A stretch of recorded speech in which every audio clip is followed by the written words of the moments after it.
जरूरत क्या है, किसी भी विमर्श की आवश्यकता क्या है, इस पर भी गौर करना चाहिए। तो विमर्श की जो अंग्रेजी वो डिस्कोर्स है, और डिस्कोर्स कोर्स का सार्थक शब्द है। तो पहले तो ये तय होना चाहिए कि कोर्स क्या है, तब डिस्कोर्स की बात आती है। यह ठीक उसी तरह से है जैसे भ्रष्टाचार के पैमाने को तय करने के लिए ये तय किया जाना बहुत जरूरी होता है कि सदाचार क्या है। सदाचार तय हो तो भ्रष्टाचार ये तय होता है। वैसे कोर्स के बरक्स डिस्कोर्स, तो कोर्स में जो चीजें ठीक ठीक अंकित नहीं होती, कोर्स में जो चीजें ठीक ठीक निगाह में नहीं ली जाती, कोर्स में जो चीजें उचित जगह पर नहीं रखी जाती, तो इसके लिए डिस्कोर्स होता है, इसके बरक्स डिस्कोर्स होता है।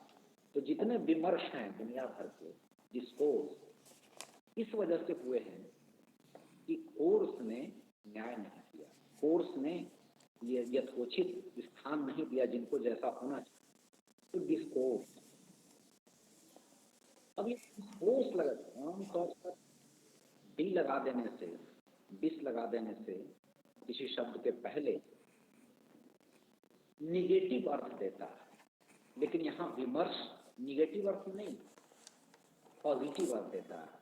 विमर्श, जितने भी विमर्श हैं अभी समकालीन जो विमर्श हैं आपके, दलित विमर्श, स्त्री विमर्श, आदिवासी विमर्श, मतलब हाशिए का विमर्श, मतलब अस्तित्व अस्मिता मूलक विमर्श, तो ये विमर्श निगेटिव नहीं, डिस लगा देने से, डिस्कोर्स लगा देने से निगेटिव नहीं, पॉजिटिव।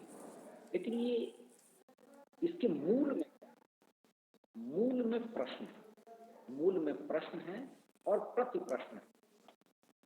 आप सिनेमा देखते होंगे, सिनेमा के शौकीन भी होंगे, मैं तो उतना देख नहीं पाता, लेकिन कभी कभी कोई फिल्म की पंक्ति सूझती है, उससे भी कई बार बातें पकड़ने में सुविधा होती है। जैसे बंटी और बबली फिल्म का एक गाना, बंटी और बबली फिल्म अभिषेक, अमिताभ और ऐश्वर्या पर फिल्माया गया फिल्म है। उसमें गाना तो जिसमें अमिताभ बच्चन भी हैं, ऐश्वर्या भी हैं और अभिषेक भी हैं।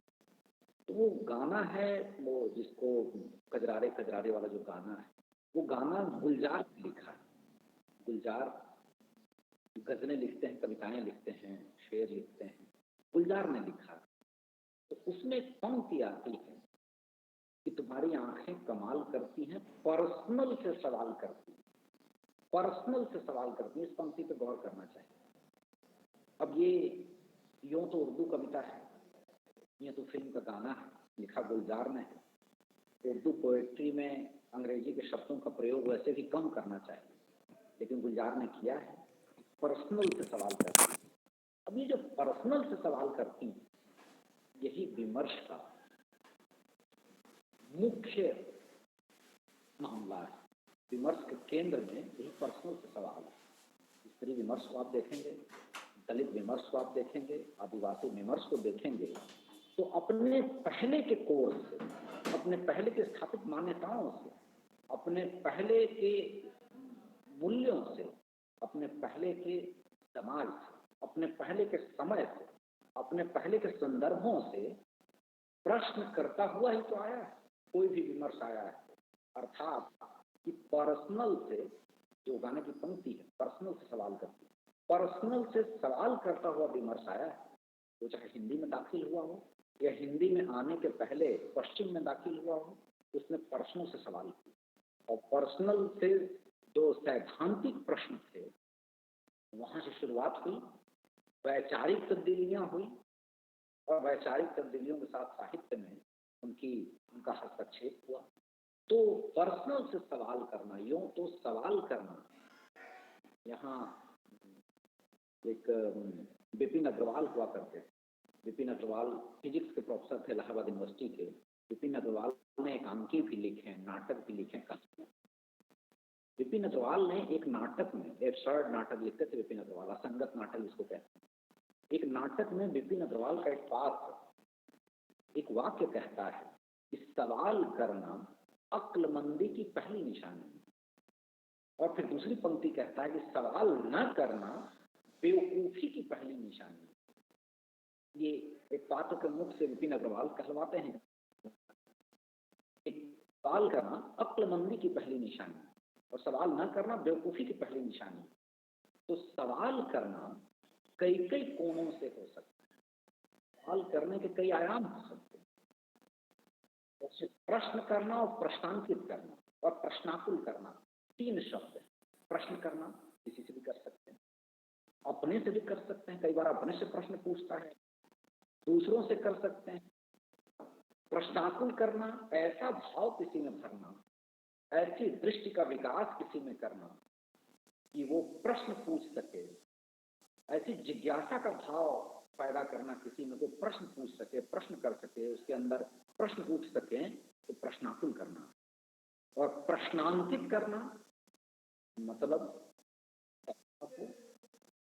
व्यवस्था को सवाल पूछकर घेरे में लेना, जवाब मांगना, ये प्रश्नांकित करना। तो प्रश्न करना, प्रश्नाकुल करना और प्रश्नांकित करना, तीनों तीन चीजें। तो ये जो विमर्श है, विमर्श ने तीनों काम किए। विमर्श ने प्रश्न किए, पर्सनल से सवाल किए, हर व्यक्तिगत से सवाल किए, और प्रश्नाकुल किए। किसको किए कि जो लोग नहीं देख पा रहे थे इस दृष्टि से चीजों को, उनको उनके अंदर प्रश्न पैदा कर दिए, प्रश्नाकुल किया। और प्रश्नांकित किया, अपने से पूर्व की अवधारणाओं के जो पोषक थे, जो नियंता, जो सिद्धांतकार थे, जो व्यवस्थापक थे, जो समाज के नियंता थे, जो लेखक थे, सबको प्रश्नांकित करता हुआ ही कोई भी विमर्श आया। तो तीनों प्रश्न हुए, प्रश्नाकुलता बढ़ी और प्रश्नांकन हुए। तो अब जब प्रश्न होने लगे तो प्रति प्रश्न भी होने लगे। कई बार पुराने जमाने में शास्त्रार्थ हुआ करते थे, तो शास्त्रार्थों में प्रश्न के साथ साथ प्रति प्रश्न होते थे, काउंटर क्वेश्चन जिसको कहते हैं आप, क्वेश्चन काउंटर क्वेश्चन, जो मीडिया में डिबेट होते हैं, टीवी पर डिबेट होते हैं, आप देखते होंगे कि काउंटर क्वेश्चन जरूर होते हैं, प्रश्न के प्रति प्रश्न। आप परीक्षा देंगे तो आपके प्रश्न पत्र में प्रश्न होते हैं, प्रति प्रश्न तो बहस में पैदा होते हैं, प्रति प्रश्न विमर्श में पैदा होते हैं। तो प्रश्न के ऊपर प्रश्न, ये विमर्शों की विशेषता है, ये बहस की विशेषता है। तो डिस्कोर्स की ये सारी विशेषताएं। तो अब जैसे प्रश्न, जैसे मैलांचल का एक पात्र कहता है, जो संथाल आदिवासी हैं वो पूछते हैं, आजादी के बाद हमें क्या मिला, आजादी के बाद हमें क्या मिला। अब ये देखिए प्रश्न, लेकिन इसमें तीनों बातें निहित हैं कि ये कोई भी पाठक या कोई भी उस समाज से, आदिवासी समाज से जुड़ा हुआ, संथाल समाज से जुड़ा हुआ व्यक्ति के अंदर भी ये प्रश्न उठ सकता है कि आजादी के बाद ठीक बात है कि हमें क्या मिला, ये प्रश्नाकुल हो गया। और आजादी के बाद हमें क्या मिला, यह ध्वनि जो है संकेतित करती है किस ओर, ये सवाल किससे, ये सवाल हर पर्सनल से, हर सवाल उस कौम से है जो संथाल नहीं, हर सवाल, ये सवाल उससे है जो व्यवस्था देखता है, यह सवाल उससे है जो सत्ता देखता है, यह सवाल उससे है जो समाज चलाता है। तो ये तीनों, आजादी के बाद हमें क्या मिला, प्रश्न भी है, इसमें प्रश्नाकुल करने की क्षमता भी है और प्रश्नांकित करने का भाव भी है। तो ये जो विमर्श है, आदिवासी विमर्श, दलित विमर्श, स्त्री विमर्श, इसमें तीनों बातें आपको मिलेंगी। तो ये क्यों आया, इनकी आवश्यकता क्या पड़ी, इस पे गौर करने के लिए ये एक टूल के तौर पर आप इनको इस्तेमाल कर सकते हैं। फिर यह भी देखना चाहिए कि विमर्श अपने अंदर से उभरते, अपने अंदर से मतलब स्त्री विमर्श अलग से कहीं से नहीं आया, अपने अंदर से कैसे उभरा? किसी कृति का पाठ आपने किया पुरुष दृष्टि, किसी स्त्री का पाठ मैत्रेयी पुष्पा कर रही है अपनी दृष्टि से, तो अब उसमें जो स्त्री कैरेक्टर है उसमें उसको देखने का आपका नजरिया और मैत्रेयी पुष्पा का देखने का नजरिया भिन्न होगा। एक ही पाठ कर रहे हैं आप एक ही कृति का पाठ कर रहे हैं, लेकिन तरीके भिन्न हो जाएंगे। तो ये अंदर से प्रश्न भी अंदर से ही उठेंगे, उसी कृति के अंदर से उठेंगे, और जो प्रश्न आपसे छूटेगा, जो बिंदु आपसे छूटेंगे, वो मैत्रेयी पुष्पा करेंगे।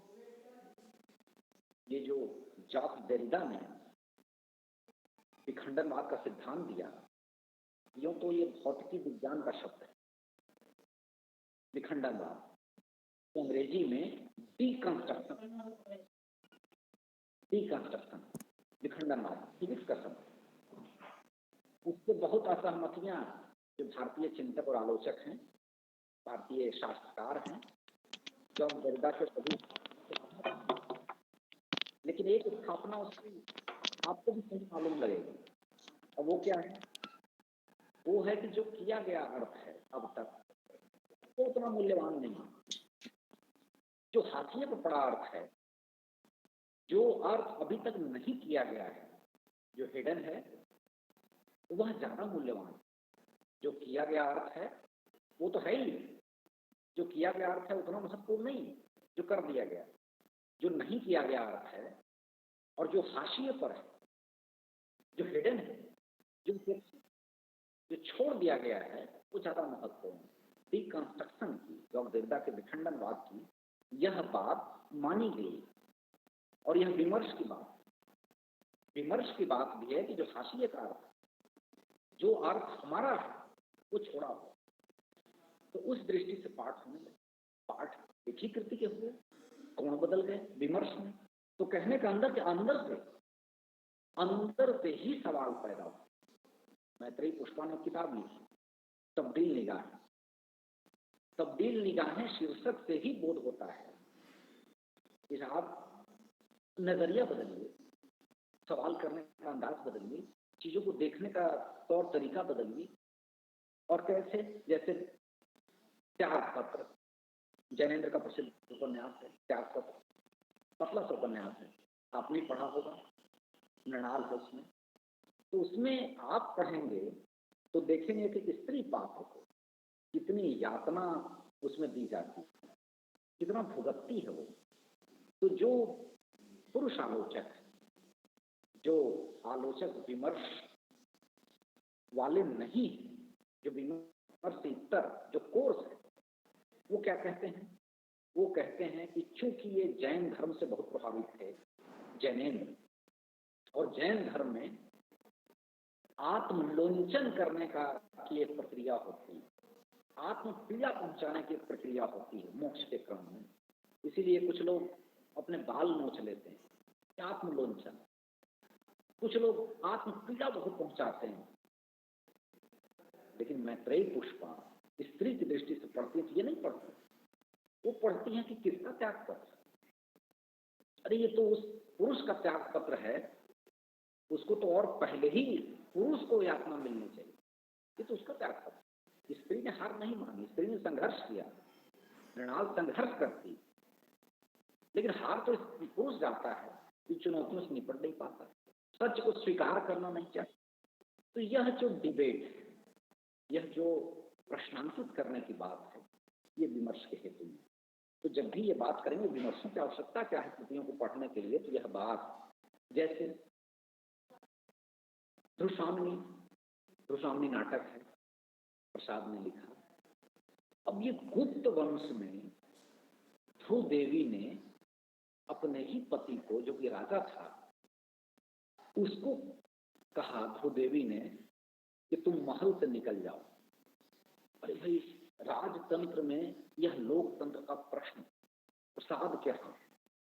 तो स्वामी नाटक में गुप्त वंश के दौर का जो है उसको संज्ञान में जब लेते हैं प्रसाद, ध्रुव देवी कहती है कि तुम महल से निकल जाओ। कोई राजा की स्त्री इतनी कहने की हिम्मत करती है, ये सामान्य बात नहीं। यह राजतंत्र में लोकतंत्र का प्रश्न, यह राजवंश में तलाक जैसा है, और वो स्त्री देती यह डिस्कोर्स। मैत्री पुष्पा इस पर लिखती है, तब्दील निगाहें में चर्चा करती। तो मैंने ये उदाहरण इसलिए दिए कि कोर्स क्या है। कोर्स तो ये होता कि जो राजा है, गुप्त वंश का शासक है, वो अपनी पत्नी को, ध्रुव देवी को कहता कि तुम महल से निकल जाओ, ऐसा नहीं है। और वो पत्नी कहती है कि तुम निकल जाओ। क्यों? क्योंकि राजा ने कोशिश ध्रुव देवी उसके मित्र के सामने उस रूप में पेश हो कि मित्र उसका उस पर मोहाकर्षित हो जाए, इस बात की नाराजगी थी। तो स्त्री ने अपना अधिकार चाहा, स्त्री ने लोकतंत्र का सवाल उठाया, स्त्री ने तलाक दिया, नकारा एक तरह से। अब ये देखने का नजरिया बड़े बड़े आलोचकों के पास नहीं था। बड़े बड़े आलोचकों ने लिखा लेकिन नहीं गौर कर पाए। ये स्त्री विमर्श की दृष्टि से लेखा ने पकड़ा। तो ये जो आपके साहित्य में, हमारे साहित्य में यह जो बात उठती है कि विमर्श की आवश्यकता क्या है, इसलिए आवश्यकता है कि जो चीजें छूट गई, जहां तक दृष्टि हम नहीं दौड़ा पाए, और जिन दृष्टियों से बात होनी चाहिए थी उन दृष्टियों से नहीं हो पाई बात, तो फिर विमर्श की आवश्यकता पड़ी। एक बात और देखिएगा, ये जो 3 प्रमुख विमर्श हैं, स्त्री विमर्श, दलित विमर्श, आदिवासी विमर्श, इनके सौंदर्य शास्त्र की रचना करने की कोशिश हो रही है, हुई है, लेकिन मुकम्मल नहीं। अब जो दलित विमर्श का सौंदर्य शास्त्र है, शरण कुमार निम्बाले और ओम प्रकाश वाल्मीकि, कमल भारती आदि ने कोशिश की, और कोशिश की है कि जो आलोचना के मानदंड थे, जो रामचंद्र शुक्लीय आलोचना के प्रतिमान थे, उनके बरक्स कैनन रखने की कोशिश की। लेकिन वो बड़ा डिबेट का विषय, हम उसमें नहीं जा रहे हैं। जो लोग स्त्री विमर्श, दलित विमर्श पढ़ाएंगे उस पर पढ़ाएंगे। हम इस बात पर भी आपको गौर करा रहे हैं कि विमर्श की जरूरत क्या है। तो आलोचना के मानकों को किस रूप में स्वीकारा जाए, ये इन विमर्शों के सौंदर्य शास्त्र की मूलभूत चिंता का विषय है। एक और फाक आप पाएंगे कि स्त्री विमर्श, दलित विमर्श और आदिवासी विमर्श में एक बुनियादी अंतर। कहते तीनों को हम अस्मिता मूलक विमर्श, लेकिन आदिवासी विमर्श अस्तित्व पर आधारित विमर्श। आज भी दुनिया में विकास का सबसे दंश विश्व के आदिवासियों ने झेला, और यह जो दंश है उनके अस्तित्व से जुड़ा हुआ है। जो विस्थापन का दर्द है, यह कोई सामान्य दर्द नहीं है। किसी को जमीन के टुकड़े से काटना मानो किसी अंग विशेष का काट देना। तो यह जो विस्थापन से उपजा दर्द है, यह अस्तित्व से जुड़ा मामला है। तो अन्य विमर्शों से तक यूं तो हम तीनों को अस्मिता मूलक विमर्श में ही लेते हैं, लेकिन आदिवासी विमर्श को हम अस्तित्व मूलक विमर्श भी कह सकते हैं। वहां अस्तित्व का प्रश्न अस्मिता के प्रश्न से ज्यादा बड़ा प्रश्न। आदिवासी विमर्श में अस्तित्व का प्रश्न ज्यादा बड़ा है अस्मिता के प्रश्नों के बनिस्बत, और अस्मिता का प्रश्न तो है ही। एक और विमर्श इधर बहुत तेजी से उभरा है, थर्ड जेंडर विमर्श। हमारे समूह में कुछ विद्यार्थी थर्ड जेंडर में काम कर रहे हैं। थर्ड जेंडर विमर्श, अब ये जो थर्ड जेंडर विमर्श है, इन तीनों विमर्शों से भिन्न, आदिवासी विमर्श, स्त्री विमर्श और दलित विमर्श, इन तीनों विमर्शों से भिन्न है थर्ड जेंडर विमर्श। किस अर्थ में? इन तीनों विमर्शों में, जैसा कि मैंने पहले कहा, इन तीनों विमर्शों में अंदर से प्रश्न पैदा हुए, अंदर से दृष्टि विकसित हुई। और जो हिडन अर्थ, जो उपेक्षित अर्थ, जो उपेक्षित बात है, उसको उभारने की कोशिश है, हाशिए को केंद्र में लाने की कोशिश है। लेकिन थर्ड जेंडर विमर्श की शुरुआत अंदर से नहीं, थर्ड जेंडर विमर्श की शुरुआत न्यायपालिका ने की। इन तीनों विमर्शों को शुरू करने का श्रेय न्यायपालिका को आप नहीं दे सकते, कोई साक्ष्य नहीं। लेकिन थर्ड जेंडर विमर्श की शुरुआत का श्रेय न्यायपालिका को। सन 2014 में न्यायपालिका ने एक फैसला दिया था, सर्वोच्च न्यायालय ने फैसला दिया था 2014 में कि जो थर्ड जेंडर है इनको ट्रांसजेंडर कहा जाए, ट्रांसजेंडर कहा जाए। और उसके लिए खास शब्दावली दी, ये ट्रांसजेंडर भारत के एक विशिष्ट सांस्कृतिक वर्ग है। अब गौर करिए, ये ट्रांसजेंडर और ट्रांसजेंडर एक विशिष्ट सांस्कृतिक वर्ग है। इसलिए जो कॉलेज है, उन्होंने यूजीसी को निर्देश दिया, सुप्रीम कोर्ट के न्यायाधीश ने, जो कॉलेज हैं, जो विश्वविद्यालय हैं, उनको निर्देशित किया जाए कि जो नामांकन फॉर्म है, जो परीक्षा फॉर्म है, उसमें मेल फीमेल के अलावा एक तीसरा कॉलम हो जिसमें टी लिखा हो।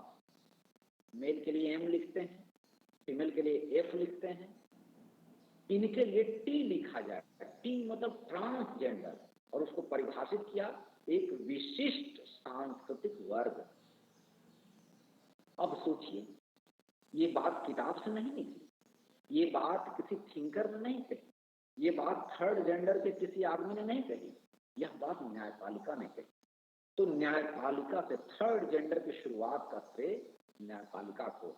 और अब तो विमर्श में तब्दील हो, और विमर्श में पहली किताब किसकी आई?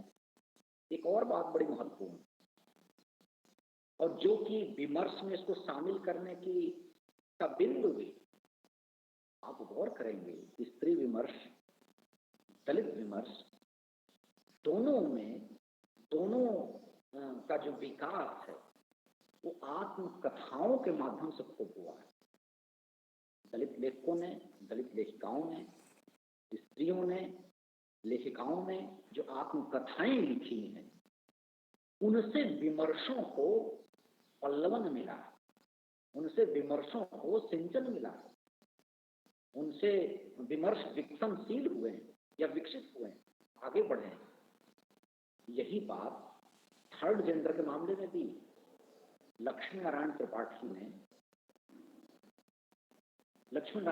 ने वैशाली रोड़े नाम के एक पत्रकार, जो मराठी में पत्रकार थी, उससे बातचीत क्रम में जो बातें कही वो मराठी के अखबारों में छपने लगी।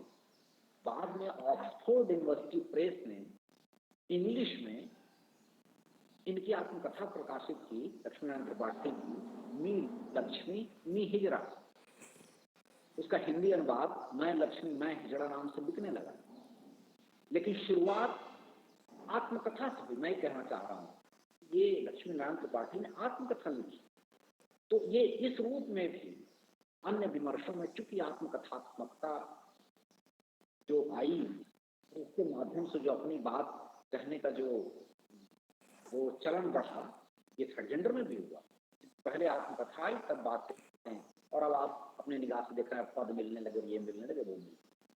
तो कहने का कुल महत्तम समापवर्तक यह है कि विमर्श इसलिए जरूरी हुए, जैसे फिलॉसफी और कला की बात हमने की थी, विमर्श इसलिए जरूरी हुए कि चीजों को सही परिप्रेक्ष्य में कैसे देखा जाए, या विमर्श की बुनियादी चिंता का सवाल, बुनियादी चिंता का विषय है। इसलिए विमर्श।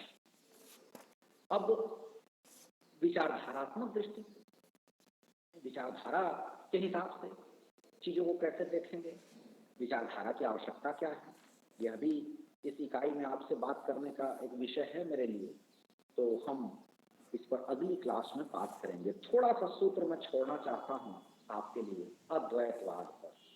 हम अभी तक विमर्श पर बात करते रहे। अद्वैतवाद, अद्वैत मतलब कि कोई फर्क नहीं, हम में और उसमें कोई फर्क नहीं, आत्मा परमात्मा में कोई फर्क नहीं, अद्वैतवाद। यह फिलॉसफी भारत में आदि शंकराचार्य ने ज्यादा प्रचारित की, प्रवर्तन किया इसका, लेकिन इसके खूब मुखर तो नहीं, चुपचाप ही मौन स्वरूप ही इसके सूत्र संकेत के तौर पर उपनिषदों में मौजूद थे। छांदोग्य उपनिषद में तत्वमसि और अन्य उपनिषदों में जो सूत्र थे, जो चीजें छिटकी पड़ी थी, फुटकर में थी, उसको शंकराचार्य ने अद्वैतवाद नाम से प्रवर्तित किया। अब यह अद्वैतवाद की फिलॉसफी और भारतीय फिलॉसफी की शुरुआत जो है वो अद्वैतवाद से है। एक और बात है, लोग कहते हैं कि शंकराचार्य ने दर्शन दिया कि दर्शन को उलझाया, इस पर गौर करना चाहिए। तो अद्वैतवाद का एक सूत्र वाक्य तो ये है कि ब्रह्म सत्यम जगत मिथ्या, ब्रह्म सत्यम जगत मिथ्या। इसमें जगत को झूठा माना गया है और ब्रह्म को सत्य माना गया है। अब कौन सा ब्रह्म सत्य है और किस प्रकार का जगत झूठा है, इसको लेके डिबेट भी हुए। तो हम आज अद्वैतवाद पर नहीं पूरी तरह से आ रहे हैं। हमने आज बात की आपसे कि विमर्श की आवश्यकता क्या है और विमर्श की शुरुआत कैसे हुई है, इस पर हमने बात की। और अब दर्शन के मामले में अद्वैतवाद, इसके बीच में हम विचारधारा पर अगली क्लास में बात करेंगे। आज हम इतना ही आपसे बात करेंगे। कोई और बात आपके मन में कोई जिज्ञासा हो तो पूछ ले सकते हैं। कि जैसे जीवन पर ही संकट, जैसे आदिवासी इलाकों में जब आप कोई इंडस्ट्री, कोई उद्योग लगाते हैं जाकर, तो आप जमीन से बेदखल करते हैं आदिवासी, तो अस्तित्व पर संकट है, रिहायश पर संकट है, उनके बसावट पर संकट है, ये अस्तित्व का संकट। और अस्मिता का संकट क्या है? पहचान का संकट। हमको कैसे पहचाना जाए? आप देखते होंगे कि अभी आदिवासी इलाकों में, आदिवासी राज्यों में, झारखंड में सरना धर्म को, सरना कोड को विधानसभा से पारित कराया गया। ये सरना कोड क्या है? सरना कोड में ये निहित है कि हम प्रकृति को किस रूप में देखेंगे, हम प्रकृति को पूजेंगे, हम किस किस चीज को अपनाएंगे, ये कोड है। तो ये अस्मिता, अपनी पहचान के लिए हम ये चीजें करेंगे। तो पहचान का संकट और जान का संकट, इन दोनों में जो बुनियादी अंतर है वही अंतर अस्मिता का संकट और अस्तित्व के संकट में। अस्तित्व जीवन से जुड़ा प्रश्न है, अस्मिता पहचान से जुड़ा प्रश्न है कि हमको पहचाना जाए, हमारी पहचान को परखा जाए, देखा जाए, हम पर गौर किया जाए, ये अस्मिता का प्रश्न।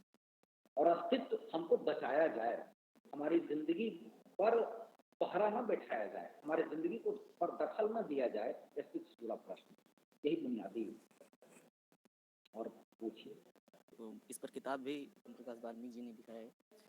विमर्श का सौंदर्य, विमर्श का सौंदर्य सर, इसका स्पष्टीकरण सर थोड़ा सा ये किस तरह स्पष्ट हो? सौंदर्य शास्त्र मतलब एस्थेटिक सेंस के अर्थ में नहीं है। सौंदर्य शास्त्र मतलब कि आलोचना के प्रतिमान क्या है, इस अर्थ में। जैसे हिंदी आलोचना, तो हिंदी आलोचना का विकास आप पढ़ेंगे तो उसमें इन दृष्टियों से, जाति की दृष्टि से, लिंग की दृष्टि से, ये डिबेट नहीं, इस दृष्टि से बात नहीं। तो एक अलग सौंदर्य शास्त्र मतलब देखने का एक अलग नजरिया, चीजों को पढ़ने का अलग नजरिया, दिखाने का अलग नजरिया क्या हो सकता है, उसके कैनन क्या हो सकते हैं, उसके मानक क्या हो सकते हैं, उसके मापदंड क्या हो सकते हैं, ये है सौंदर्य शास्त्र। शरण कुमार लिम्बाले ने, कमल भातु ने किताब लिखी दलित साहित्य का सौंदर्य शास्त्र। उसमें आप पढ़ेंगे तो आलोचना की पुरानी पद्धतियों को नकारने के टूल्स दिए हुए कि भाई हम इनको ऐसे नहीं मानेंगे, वर्णाश्रम को नकारने के टूल्स दिए, हम ऐसे नहीं मानेंगे। ये सौंदर्य शास्त्र। सौंदर्य शास्त्र मतलब ये नहीं कि चीजें खूबसूरत हैं कि बदसूरत हैं, ये देखने का नजरिया नहीं, चीजों को विवेक की दृष्टि से, खुली दृष्टि से देखने का नजरिया, और इन दृष्टियों से देखने का नजरिया, ये है सौंदर्य शास्त्र। जी सर। और